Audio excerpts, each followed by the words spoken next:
My wife said, "I like muscular men, it's a shame I'm married to you." When I replied that she was fat, she exploded. We ended up divorced and I got full custody of our son.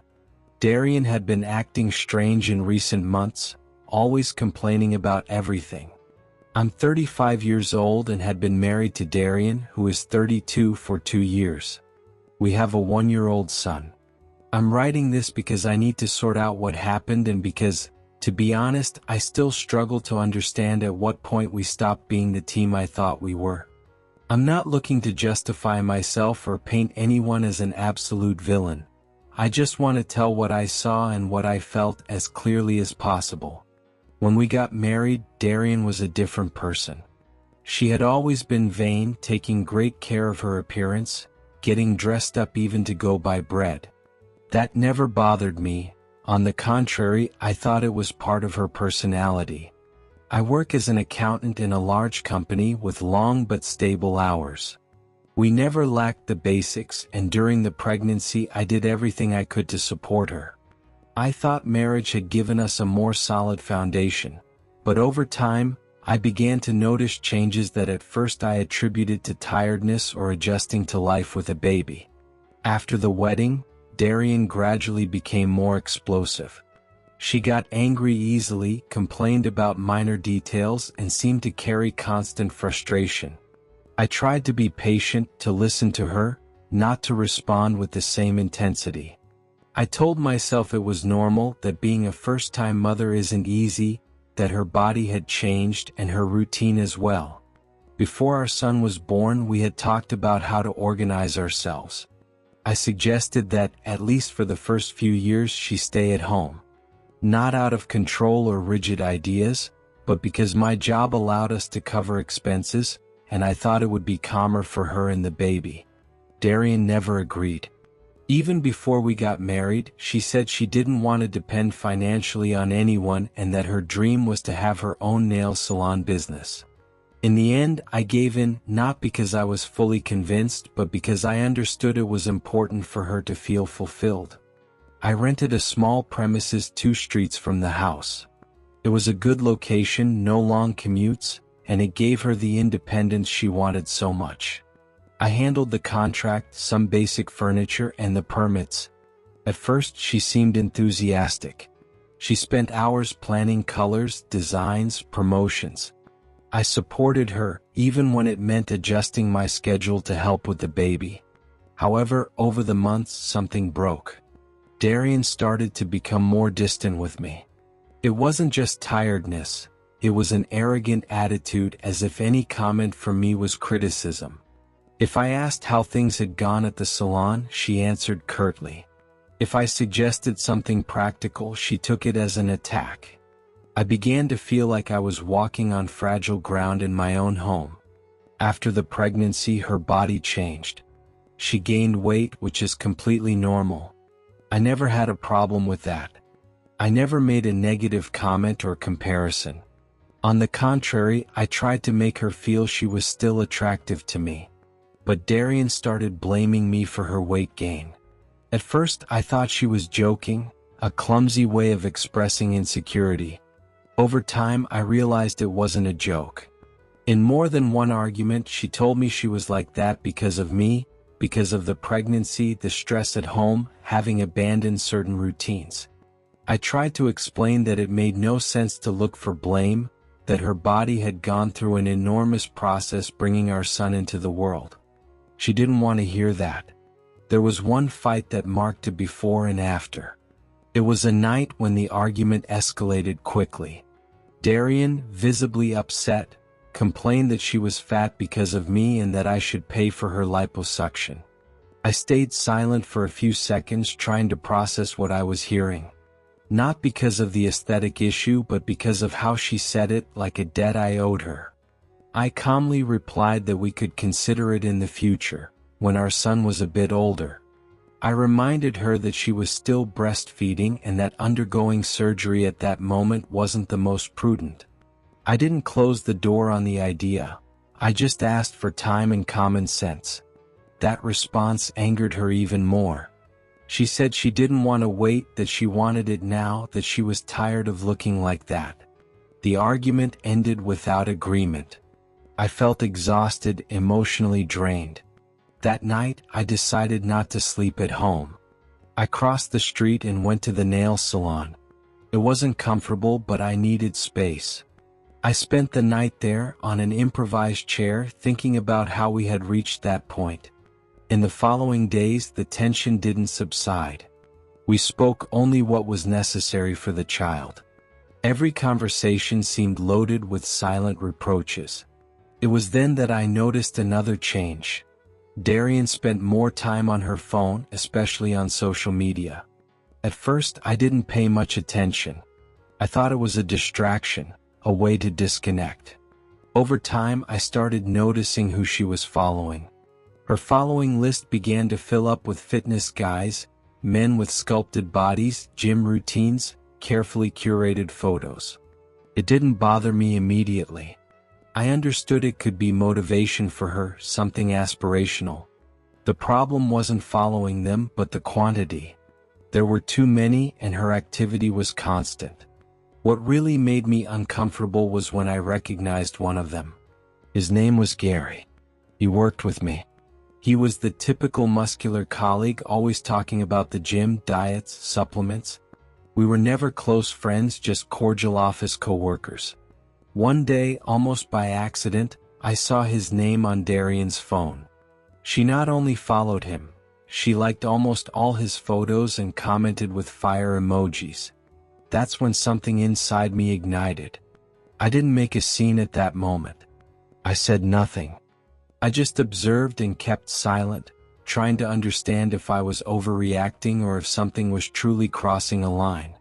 After several days thinking about it, I realized I couldn't keep bottling up what I felt. It wasn't healthy.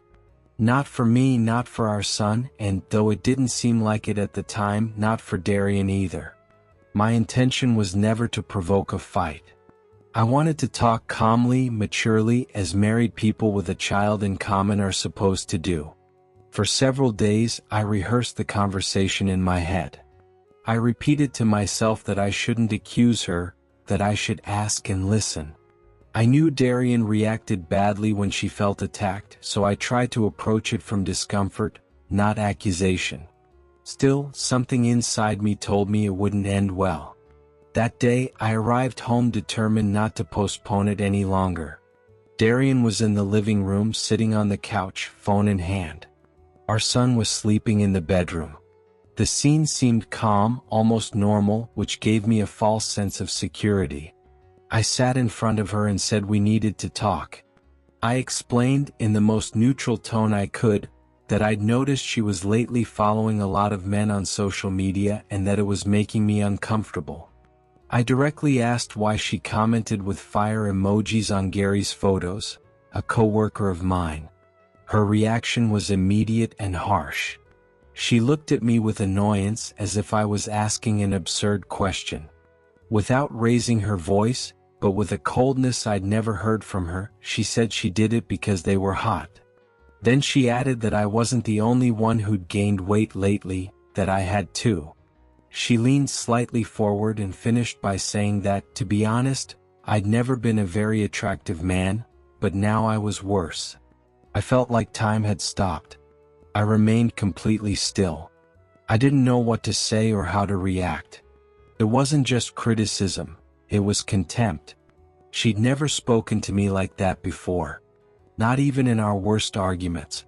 Several seconds of silence passed. I was trying to process what I'd just heard. Finally, I told her it seemed she was very resentful toward life and toward me.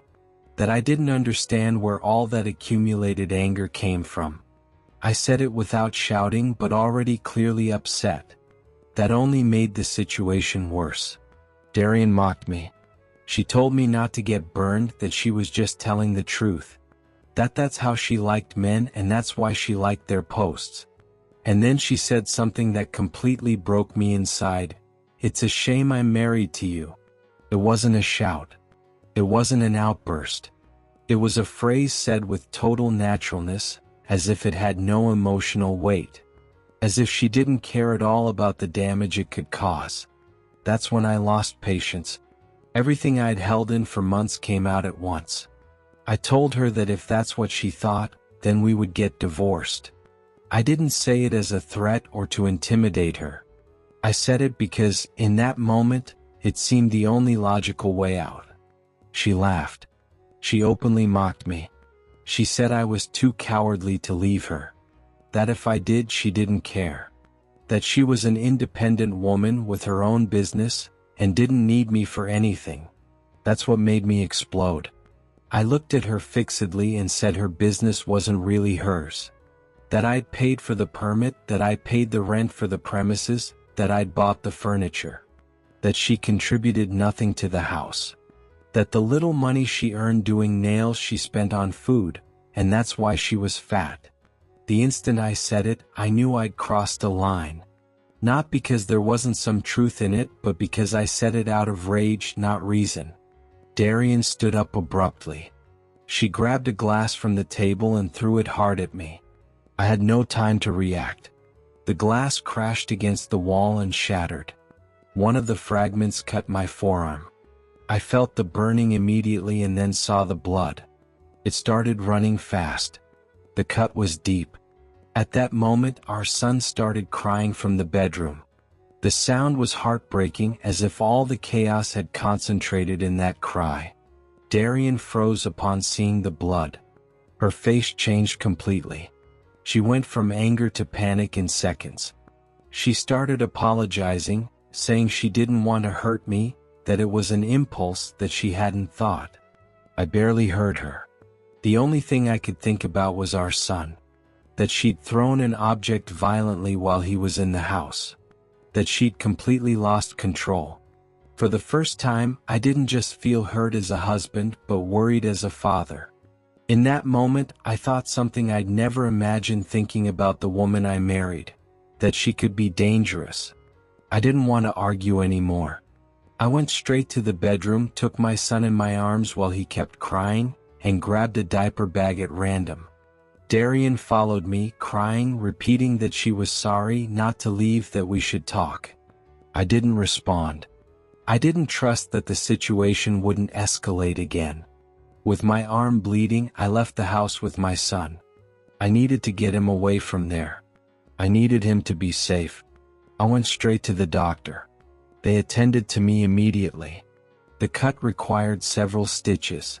While the doctor worked on my arm, I held my son and stared at the ceiling, trying to assimilate what had just happened. I couldn't stop thinking about how quickly a verbal argument had turned into physical violence. When they finished, they bandaged my arm and gave me basic instructions. I left the office with a strange feeling. Physical pain, yes, but above all an uncomfortable clarity.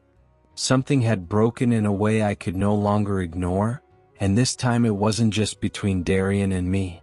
I drove straight to my parents' house. When I arrived, it was already late.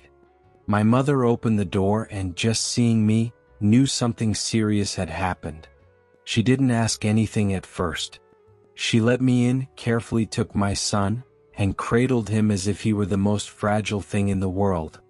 My father appeared behind, looked at the bandage, my face, and the silence with which I sat on the couch.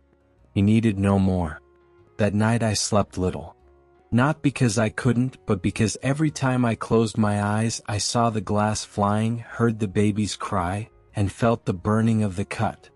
My mother took care of my son during the early hours. Seeing her do it gave me a peace I hadn't felt in months. For the first time in a long time, there were no shouts, no constant tension, no fear of saying something wrong. The next morning, with a clearer head, I made a definitive decision. I called a lawyer. It wasn't an impulsive call. I'd been considering that possibility for a while, though I never thought it would be like this. I told him everything in detail. The evolution of Darian's behavior, the insults, the humiliations, the argument, the glass, the injury, the baby's cry. I showed him the medical report and photos of the cut. I also explained the financial situation. The house was mine from before the marriage. I paid for absolutely everything, including the nail salon. The lawyer was direct. He said what happened was serious, especially since a minor was present. That it wasn't just a marital conflict, but an episode of domestic violence. He recommended acting quickly and documenting everything. That same day we started the divorce process and the corresponding claim.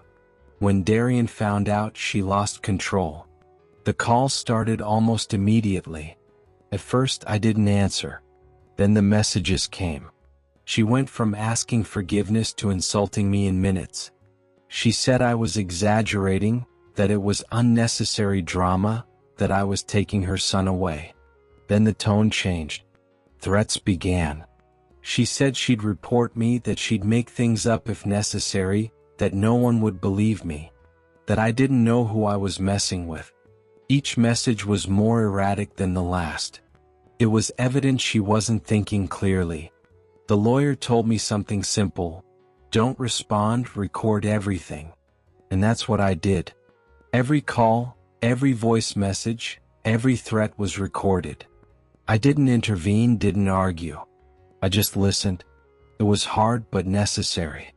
What impacted me most wasn't the aggressiveness, but how easily she switched from crying to rage. There was no middle ground. Meanwhile, I made another important decision. I went to the nail salon. Everything there I'd paid for. Legally, it was mine. I didn't go with the intention of revenge or provocation. I went calmly, accompanied by a friend, and dismantled everything. Furniture, tables, chairs, equipment. I didn't break anything. I didn't make a scene. I simply removed what belonged to me. I also stopped paying the rent for the premises as the lawyer advised. I had no obligation to continue supporting that expense. When Darian found out, her reaction was explosive. The threats returned, this time more aggressive. She said she'd ruin me, make me regret it, that I wouldn't see my son in peace again. Everything was recorded. Every word. The legal process was long and emotionally draining. I won't lie. There were days I doubted, not the decision but my endurance. Raising a baby, working, dealing with lawyers, and hearing constant threats isn't easy. My parents were crucial during that time. Without them, I don't know how I would have managed. When the trial came, everything was documented. The recordings, the medical report, the photos of the wound, the payment receipts for the house, the premises, the furniture were presented. Darian tried to defend herself by saying she'd been provoked, that it was a normal couple's argument. But the facts spoke for themselves. The violence had occurred. The risk to the minor was real. And her subsequent behavior didn't help her case at all. The judge was clear. The divorce was granted. I didn't have to pay her any financial compensation. The house remained in my name since it was mine before the marriage. Darian was legally evicted. And after evaluating the entire context, I was granted full custody of my son, with supervised visits for her until further notice. I didn't feel joy upon hearing the sentence. I felt relief. A deep, heavy, almost sad relief. It wasn't one person's victory over another. It was the closure of something that should never have gone so far. Today I live alone with my son. My parents still help me a lot. Adapting to being a single father hasn't been easy, but it's stable. There's routine. There's silence when there should be. There's laughter without fear. I sleep better. I work better. And above all, my house feels like a home again. Darian has tried to contact me a few times, but everything goes through legal channels. There are no more late-night calls, insults, or direct threats. There's distance. And though it sounds harsh, that distance is necessary. I'm writing this not to demonize her, but to record something I learned too late. Love doesn't justify humiliation, and habit shouldn't be confused with stability. When there's violence, even once, it's no longer just about a failed relationship. It's about safety. And when there's a child involved, the priority is clear, even if it hurts to accept it.